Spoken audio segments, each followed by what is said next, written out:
Oh, good. All right. This has been on my heart a lot the last week or so about how that, when you think about the crucifixion and you think about how that the world looks at it, and they just recognize that some men crucified a man and took his life, and these Christians believe another story. Well, when you think about it, we as Christians know the story because we read it and we believe it. And in Luke chapter 23, verse 34 says, "And then Jesus said, 'Father, forgive them, for they do not know what they do.'" He came and gave his life. They didn't take his life. We know that he could have called 10,000 angels, the song says, and he didn't, because he loved us that much. And at the end he said, "I say unto you today, you will be with me in paradise," because he was still talking and witnessing on the cross as he was dying and giving his life. He was still trying to take more with him. And then in verse 46 it says, "And when Jesus had cried out with a loud voice, he said, 'Father, into your hands I commit my spirit.'" Okay? Having said this, he breathed his last. Again, I just want to reiterate that he gave his life. And the song that I'm singing this morning used to have a cassette with it. Y'all remember those little things? Yeah. It doesn't work real good anymore. So I'm just going to sing it a cappella. What? Yeah, well, good luck. But the song I want to sing this morning is "It Was His Love." Give me a second. It was his love that sent him there. It was his love that breathed a prayer. "Father, forgive them. They know not what they do." It was his love that said, "I offer myself for you." On a hill far away stood an old rugged cross, the emblem of suffering and shame. And I love that old cross, where the dearest and best for a world of lost sinners was slain. And I'll cherish the old rugged cross till my trophies at last I lay down. I will cling to the old rugged cross and exchange it someday for a crown, and exchange it someday for a crown.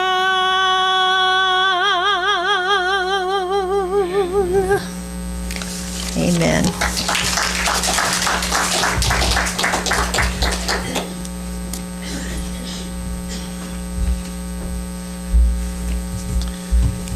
Well, that was just as good a cappella as otherwise. Your backup this music was pretty good, what I heard too. So, well, today we're slowly working our way through the book of Genesis. We've been at it a while, and the attendance is, y'all are still here, so I've not run anybody off yet, I don't think. We're at 27, so we're a little over halfway into the book of Genesis, and we are focusing on a short segment of Isaac's life. He is the son of promise for Abraham and Sarai, miracle son, miracle baby. And Abraham is checked out. He's gone up to be with the Lord. And so now the mantle of this promise that God gave Abraham has been handed to Isaac.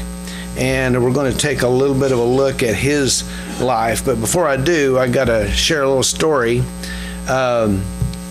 Mary's stepdad, his name was Larry, and he was a memorable person. He was a character. He lived hard, he worked hard, he played hard, and some people might call him a rascal. But he was also a good guy too. If somebody had a need, he'd be there. You'd have to beat him too there to help somebody with whatever. But he drank a lot, he smoked a lot, and he lived a rough life. And when Mary and I were dating, we would go over to their house regularly, and witnessing was not really wasn't much opportunity to get any witnessing in. And one night, though, we were sitting out and back outside, and he threw me this question all of a sudden. I don't know if he was maybe being funny or if he really had a question or thought he couldn't think of anything else to say or who knows what, but he asked me if I believed in aliens. And there was my entry. There was my, because I've got a little bit of Dad's gift that he's imparted to me. I can turn pretty much any conversation into Jesus if you give me enough time. And he asked me about aliens. And in a short time, we were talking about the church and talking about Jesus a little bit. And as we got into this conversation, for the first time, I had never noticed this before, but he all of a sudden starts coughing. And he starts coughing so much that it was getting hard to carry on a conversation. And we went into the house and figured maybe the night air was affecting him. And we went into the house, and it actually was affecting our ability to have this conversation. And I'm thinking, is this spiritual warfare or what? Well, comes to find out, shortly after that, find out that he has lung cancer. And he started going downhill, and it ended up taking his life. And was really grateful for the opportunity to lean into his life a little bit and be able to share Christ and the gospel, and for the information that I was able to share with him. And then I wasn't able to talk with him much after that for quite a while, but there was another time we were over there, and he was up enough that he come into the living room, and I got to sit and visit with him again. And so I asked him, it's getting real. We knew there was no exit. There was no, maybe I'll get better. He knew where he was headed. And I asked him, I said, so where do you stand with the Lord? It's getting real. Are you prepared? And he looked at me, and it wasn't funny anymore. He wasn't smiling. He was real, because he had went from to aha. All of a sudden, the mortal life pride that a lot of us guys carry around in our pocket, he couldn't find it, and he lost that. And he looked at me seriously, and he said, why would God want me in his heaven? And I've said it a few times, and it's kind of hit me this morning, but the weight of his words was heavy. Why would he want me in his heaven? And I identified with that. I've got a rearview mirror. But what a question. The power of that question is immeasurable. This is the proper question that all of us should come to when we begin to grasp the glory of God's holiness. That is a question. Why in the world would he want me in his heaven? You talk about the people talk about, I don't want to go to church because all the hypocrites there. Well, if you found one that didn't have any hypocrites, you wouldn't want to join that because you're going to ruin it. We are all hypocrites, every one of us. But bigger powerful thing is God has an answer for every person to that question. But if you don't understand the question properly, you don't understand the God that you're even talking to or even thinking about putting your hope in. All of us stand in those shoes of Larry, or we should. The hope is that we do realize that, because until we realize we're desperate, we don't have a need for God. There's another guy.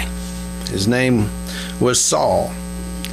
He was a young guy. He was being trained to be a Pharisee, and in his mind, he was going to be the best Pharisee there ever was. He was wholehearted. He was an achiever. He was competitive. He was hardcore, about as hardcore of a guy as you could get. And he's seen this young deacon guy squared off against the Pharisees, and they were not happy. And he wouldn't back up. He wouldn't shut up. He wouldn't let up. He told them what they needed to hear. He gave them the gospel from, kind of like Dad when he preaches, he'll start from Genesis and he'll just go till you fall asleep, you know. Stephen was doing the same thing, and so Stephen was the same way, and he was letting them have it till they got so offended that they stoned him and they killed him, because they couldn't bear to hear the weight of the truth, because they couldn't stand honestly in Larry's shoes and see God for who he is. And this young man Saul, he was holding the coats of these guys that stoned this rascal, Stephen, and he took it upon himself to go after those Christians. He was going to get rid of all of them. They were the enemy of the Pharisees, and he was a Pharisee, and so he takes it personal. He was after all of them. He's going to imprison, put them in prison, to shut them up, beat them up, run them out. He's going to stop them all, because they were a travesty. Until one day, he's on a horse with some guys, and he's headed to Damascus. And God decides to get his attention and knocks him off of his horse. He says, "All right, bud, you're working for me now." And he said, "Yes, sir." He switched that fast, because all of a sudden he came headlong into this God that he thought he had been following all this time, and he was wrong. Everything that he'd been taught and all the opinions that he had were useless. All the opinions that he had been told from everybody else was useless, when all of a sudden he's looking at him in the eyes and he said, "Phew, I'm out of my league here." "All right, yes, sir." And he did. The unworthy life that he had lived up to the point that he looked Jesus in the eyes was irrelevant to Jesus. It didn't bother Jesus. That was irrelevant. Jesus wanted you. I don't care what you did. I don't care what you've done. I don't care who you've hurt. I already know. I already paid the price. I've already taken the punishment for it. I just want you. And I want you to work for me like you've been working for him. And he expected it. And boy, did Paul do it. From that point on, the rest of the apostles were trying to compete with keeping up with what Paul did. Read 1st and 2nd Peter. Peter talks about Paul. He writes them books that's hard to understand. Paul was wholehearted. He wasn't just a quiet little nice guy that didn't bother anybody. He bothered everybody. He would chase you down. Like Jim was talking about, Jim and George, both of you guys, man, that's you, George. You said you're preaching to yourself, but how come my toes are hurting? You know, Jim, you, George, nailed it on the head this morning. That gospel is that. You guys are exactly right. God does not mind at all stepping into our messiness. Doesn't mind a bit. That's why he's here. It's what he does. We have this thing that, well, if I could get clean enough, then maybe I can go to heaven. Do any of you guys clean up before you take a shower? But spiritually, we think that's what we're supposed to do. We don't. We come to him dirty, just like Saul. Saul did no prep work before he looked Jesus in the eyes. There was no prep work. None. He was guilty. He had blood on his hands, and he's standing there looking at the guy that could snuff him out. But Jesus didn't do that. He said, you follow me, and I will clean you up and make you worthy for my Father in heaven. It says it in Jude, clear. And it's his joy to do it. It's not the whole way he's sitting there talking about, well, if you had not done all that, then I wouldn't have to do all this and that and whatnot and clean up your mess. And it's his joy to clean us up and make us presentable to his Father. That's how dependent we are on Jesus Christ. We have no hope of eternity outside of what Jesus does. That. And when we have pride thinking, well, I'll climb a ladder and get there, the song about the devil went down to Georgia, that's wrong. I guarantee you that's wrong. None of us will have a scale of works to see if we're good enough to measure up to anything when we come eyeball to eyeball with God. But God is not scared of messiness either. We come to him as we are. We lay it all at his feet, and he says, I can work with that. Let's go. Well, here's another guy that had some messiness going on. Abraham started off strong, following God, loyal. He did everything that God asked him to do, and God asked him to do some hard and uncomfortable things, and he did that too. And he didn't back up at anything God told him. And they have a son of promise, this miracle son, Isaac. And we're going to get into that into verse 1. We're going to start reading about his life, but let me pray so that the Lord will speak through me instead of my opinions. Father, I just want to thank you for this word. Thank you for your word. Thank you for the brutal truth of it, Father, that we can see clearly who we are before you and who you are before us.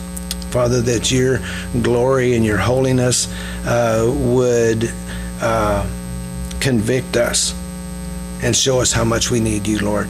Father, pray that you would just speak through this word, that we would all be challenged and encouraged today. In Jesus' name we pray. Amen. All right, verse 1 says, Now it came to pass when Isaac was old, and his eyes were so dim that he couldn't see, that he called Esau, his older son, and said to him, My son? Then he answered, Here I am. Then he said, Behold now, I am old. I do not know the day of my death. Now, therefore, please take your weapons, your quiver, and your bow, and go out to the field and hunt game for me, and make me some savory food such as I love, and bring it to me that I may eat, that my soul may bless you before I die. So, Isaac, he wants some deer meat. I can respect that. And he wants to give Esau his blessing. Now, Rebekah was listening. Now, I don't know if you guys ever know that, but not much goes on that Mama don't find out about or is not aware of. Now, Rebekah was listening when Isaac spoke to Esau, his son, and Esau went to the field to hunt game and bring it. So Rebekah spoke to Jacob, her son, saying, Indeed, I heard your father speak to Esau, your brother, saying, Bring me game and make some savory food for me, that I may eat it and bless you in the presence of the Lord before my death.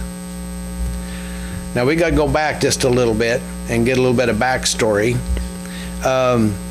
In chapter 25, verse 22, when Rebekah was pregnant, she was wondering what was going on. It says, But the children struggled within her, and she said, If all is well, why am I like this? So she went to inquire of the Lord, and the Lord said to her, 2 nations are in your womb. 2 peoples shall be separated from your body. 1 people shall be stronger than the other, and the older shall serve the younger.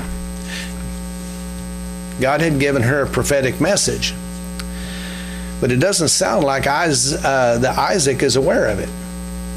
And it sounds to me like Rebekah probably never told Isaac what God had told her. That's interesting. Not only that, but unlike Abraham, it doesn't say that God told Isaac the plan either. A point that makes me scratch my head. Now, maybe he did, and it's just not in here, but I would be surprised at that too, because it made it very clear to Abraham. God was making it very clear to Abraham what was going on, but not to Isaac. Nor did Isaac ever ask God Never did he didn't. Rebekah sought God for an answer, and God answered Rebekah immediately, but it doesn't say that for Isaac. So if that is the case, if he had never asked God and God didn't answer, or if God had never told him and Rebekah had never said anything to him, then how would Isaac have known that Esau was not the son of promise? He wouldn't have. It's dangerous to get ahead of God or to run blind. Verse 8, now therefore, my son, obey my voice according to what I command you. Go out to the flock and bring me from there 2 choice kids of the goats, and I will make savory food from them for your father, such as he loves. Then you shall take it to your father, that he may eat it, and that he may bless you before his death. And Jacob said to Rebekah his mother, look, Esau my brother is a hairy man, and I am a smooth-skinned man. Perhaps my father will feel me, and I shall seem to be a deceiver to him, and I shall bring a curse on myself and not a blessing. What's Jacob worried about? Doing something wrong? Nope. Getting caught. The only thing he's worried about is getting caught. You ever said that? You said the thing that I said, well, it's not wrong if you don't get caught. You ever? Oh, yes, it is, and you will get caught. Maybe here, maybe there. You will get caught. There's nothing hidden. But his mother said to him, let your curse be on me, my son. Only obey my voice and go get them for me. And he went and got them and brought them to his mother, and his mother made savory food, such as his father loved. Almost makes me wonder if Jacob even killed and cleaned the goats. It doesn't say that, but it kind of just, I get that feel here a little bit. Then Rebekah took the choice clothes of her elder son Esau, which were with her in the house, and she put them on Jacob her son. And she put the skins of the goats on his hands and the smooth part of his neck. Then she gave the savory food and the bread which she had prepared into the hand of her son Jacob. Are you picturing this? Just stand there in the room just kind of watching this going on. So Rebekah tells him what to do. She cooks up the food. She dresses him up with the brother's clothes, camouflages him with the goat skins. She sticks the food in Jacob's hands and then shoves him into the room to go talk to Isaac. She's got a mission on her mind, doesn't she? She's got a point. So when he went to his father and said, my father, and he said, here I am. Who are you, my son? Jacob said, I am Esau, your firstborn. I have done just as you told me. Please arise, sit and eat of my game, that your soul may bless me. Lies. The first issued tool of Satan in the heart of a man is lies, the fertile soil of cowardice and irresponsibility. I am Esau, lie number 1. Lie number 2, I have done just as you told me. No, he hasn't. He didn't even do the wrong part of it. He just is there. But Isaac said to his son, how is it that you have found it so quickly, my son? And he said, because the Lord your God brought it to me. Lie number 3. When you start down the path of deception, there's no off-ramp until you just fess up. There is no off-ramp. Once you start lying, there is no easy way or comfortable way to bail out or exit. Then Isaac said to Jacob, please come near me, that I may feel you, my son, whether you are really my son Esau or not. So doubt versus trust. So there's a lot of trust issues in this family. Isaac is becoming suspicious. Jacob is having to shoot arrow lies like he's in battle. Jacob went near Isaac his father, and he felt him and said, the voice is Jacob's voice, but the hands are the hands of Esau. Isaac is becoming more suspicious. So at this point, if he's doubting, why didn't he call Rebekah in and say, hey, is this my son Esau? Well, that probably wouldn't have done any good, would it? But he's not rocking like Solomon either. What if he said, hey, why don't you go grab your brother? Whew, that would have upset the apple cart, wouldn't it? But Isaac didn't. I just got to thinking there. And he didn't, but he smelled a rat, but he keeps on going. And he did not recognize him because his hands were hairy, like his brother Esau's hands. So he blessed him. Then he said, are you really my son Esau? He says, I am. Another lie to more suspicion. He said, bring it near me, and I will eat my son's game, so that my soul may bless you. So he brought it near him, and he ate.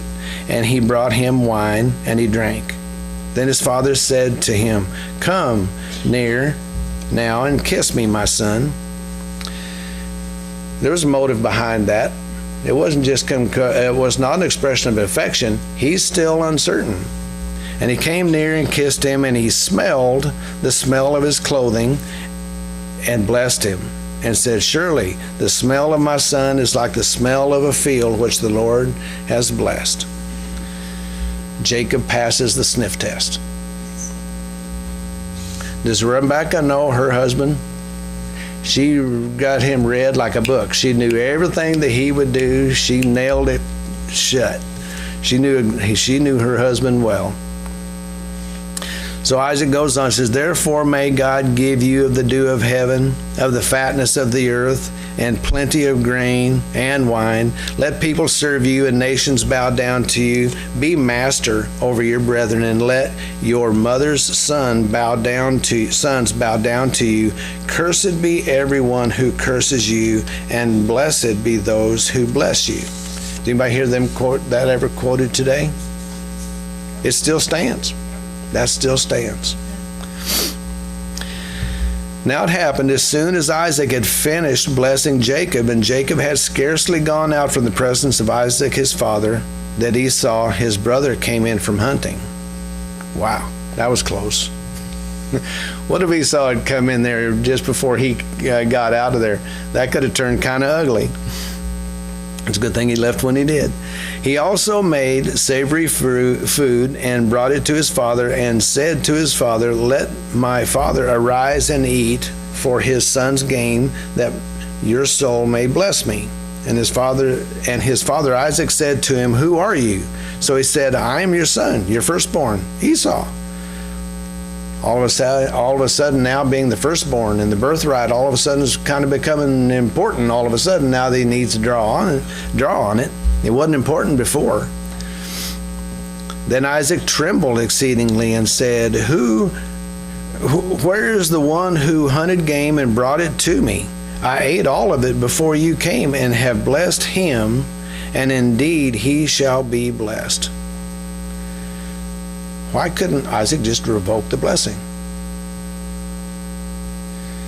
Sometimes we don't understand the power of our words and the finality of our words. When we say things out, we can't always take them back. And Isaac's blessing is final. When Esau heard the words of his father, he cried with an exceedingly great and bitter cry, and said of his father, bless me. Me also, O my father. He's desperate. But he said, your brother came with deceit and has taken away your blessing. And there's nothing he can do about it. And Esau said, is he not rightly named Jacob? For he has supplanted me these 2 times. He took away my birthright. And now look, he has taken away my blessing. And he said, have you not reserved a blessing for me? So the intent here is that he was going to give all of his blessing to Esau and nothing for Jacob. I wonder if Isaac even knew about the deal made on the birthright. Was that something that the boys were going to settle after Isaac had died, or was that even brought up or knowledge at this point for Isaac?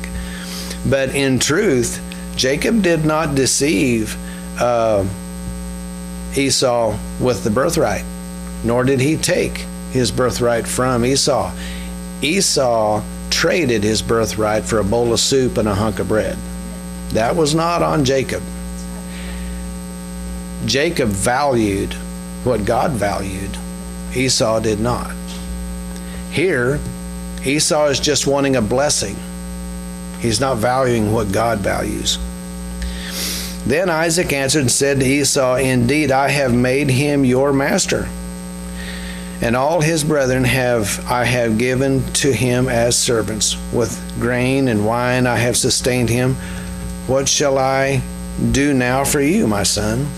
And Esau said to his father, "Have you only one blessing, my father? Bless me also, O my father." And Esau lifted up his voice and wept.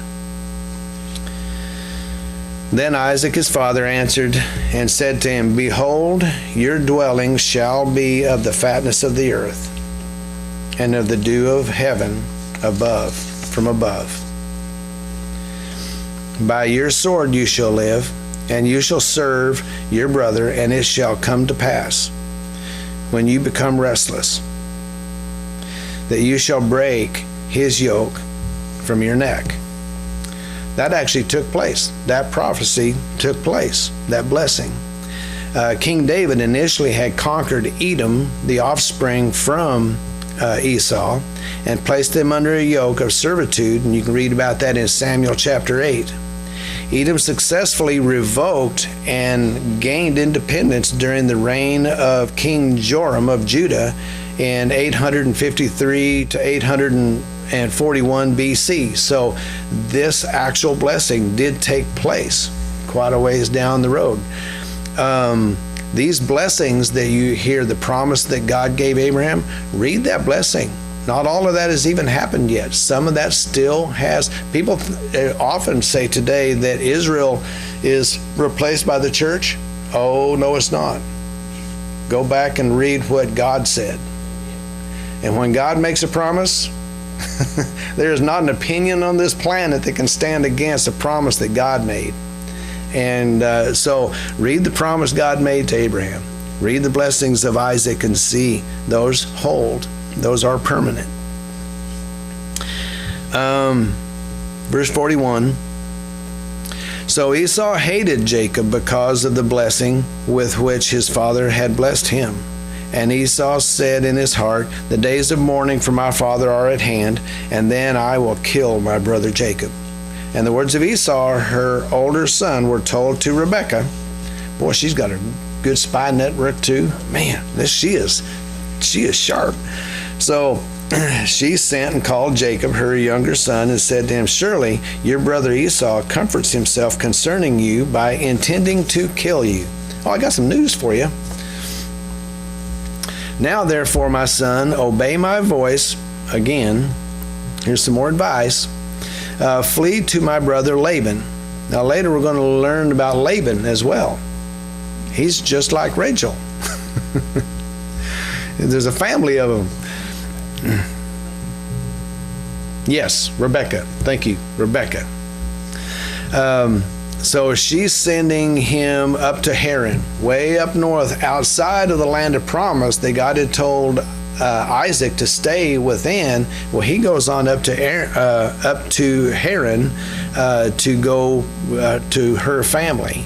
It says, "Stay there with him a few days until your brother's fury turns away." Yeah, he's nothing like me. If that was the case, he would be nothing like me. "Until your brother's anger turns away from you and he forgets what you've done." He forgets what you did to him. Whose idea was all this? Well, she's all of a sudden sidestepping that. Man, she is sharp. "Then I will send and bring you from there. Why should I be bereaved of you both in one day?" She never did send for him. What's that say about Isaac forgetting in a few days? He didn't forget in a few days. And Rebekah said to Isaac, I am weary of my life because of the daughters of Heth. If Jacob takes a wife of the daughters of Heth, like these two who are the daughters of the land, Esau's wives, what good will my life be to me? Rough family. Not a healthy family. They probably need some counseling, wouldn't you think? A lot of flaws. These are imperfect people. But God's blessing is on them. Why, if they're so imperfect and they've got all these flaws, why is God's blessing on them? If it was up to them, God's will probably wouldn't have been done. But God's will always be done. Isaac followed God. It wasn't pretty, but Isaac followed God. Isaac did everything God had told him to do. He wasn't perfect. Boy, that gives me does that encourage anybody here? I don't have to be perfect. Just like Abraham. Abraham messed up. Oh, she's my sister, he was flawed too. And yet, what did God do through one flawed man that obeyed him and took him seriously? Amazing. Turned the world. This whole world has been shaped by what God did through Abraham. The whole world is shaped by what God did through Isaac. And through this sneaky little dude called Jacob. If God can use Jacob, if God can use Isaac, and we look back because we kind of sort of remember a lot of these stories from back when we were in Bible school, but if we go back and look in with a magnifying glass and go stand there in the dust with Abraham, go stand there in the dust, hang out in the house and watch what we just read about take place. I just read it to you like a story because it is the story. But what do you see? You don't see these highly glorious, exalted guys that were so much better than us. You see guys that just gave themselves to try to follow God as best they could. Well, one, it encourages us because God can use us too. He can use us just as mightily as he did them. But there's a scary part that goes with that. I have no excuse to not expect that God can use me. It ain't about me or my abilities or how much I know or how much I don't know or what. Am I willing to do what the Lord tells me to do? Today is the day that we create what we're going to look back on when we stand before God after it's too late. Larry, I hope he resolved his relationship with the Lord. I don't know where he stood. Couldn't get a final answer from him. I hope he did. He was close. If he didn't, he was close. But you know the thing about close and eternity? Ain't no good. Close will not. There's no plan B. There's no alternate options. There is one door, and Jesus stands guard over it. And we all have to resolve that one most important question of life. When I'm standing in that door, is Jesus going to be standing beside me, or is he going to be pointing me away? At that point, that will become the biggest thing in my life. And we were talking about, you guys talking about being bold with the gospel in Sunday school. We're talking about being bold with the gospel. We don't have the right to be afraid to tell people. We don't have the right to be too tired to tell people. We don't have the right to be so heavenly bound that we're no earthly good. We don't have the right to be so spiritual that we run people away from the. We have a responsibility to be those people that carry that message, because everybody stands in front of that door and either are allowed in or not. And I don't get tired of centering around that. I was talking to one person a while back. They didn't know that I had started preaching, or trying to. And he said, I find that some people preachers tend to center in two categories. Either they focus on centering on the deep truths of God, or they just focus on the gospel.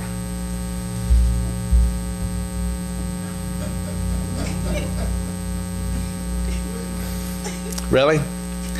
I after mulling on that, unless we have the gospel fully figured out, we have no right to waste time entertaining ourselves with the great depths of the truth of God, which are real and important and vital. But if Paul himself, I made it my purpose that I would preach Christ and Him crucified, and that's where he centered and planted both of his feet, was on that gospel. People will not go to heaven or hell because of a grasp of some great theological ideology. They will go to hell if they don't understand the truth of the gospel. And so today we have a song of invitation. If you don't know exactly where you stand with the gospel before Christ, there is no bigger question. If you have that answer, and I've heard this a lot, well, I was baptized one time. No, don't trust that. Well, I said the prayer. Jesus said, you will recognize them by their fruit. If you belong to Jesus Christ, you will have transformation of some kind in your life. When I accepted Christ, there wasn't a whole lot of visible transformation because it took Jesus quite a while to get all the knots out of my fishing line. But He did, and the Lord did get a hold of me. You will see sign if you belong to Christ. And look deeper than did I ask Jesus into my heart. Has He begun to make changes in me? That is a person who belongs to Christ. Come up and pray with me. If you feel the Lord tugging on your heart, come up and pray with me.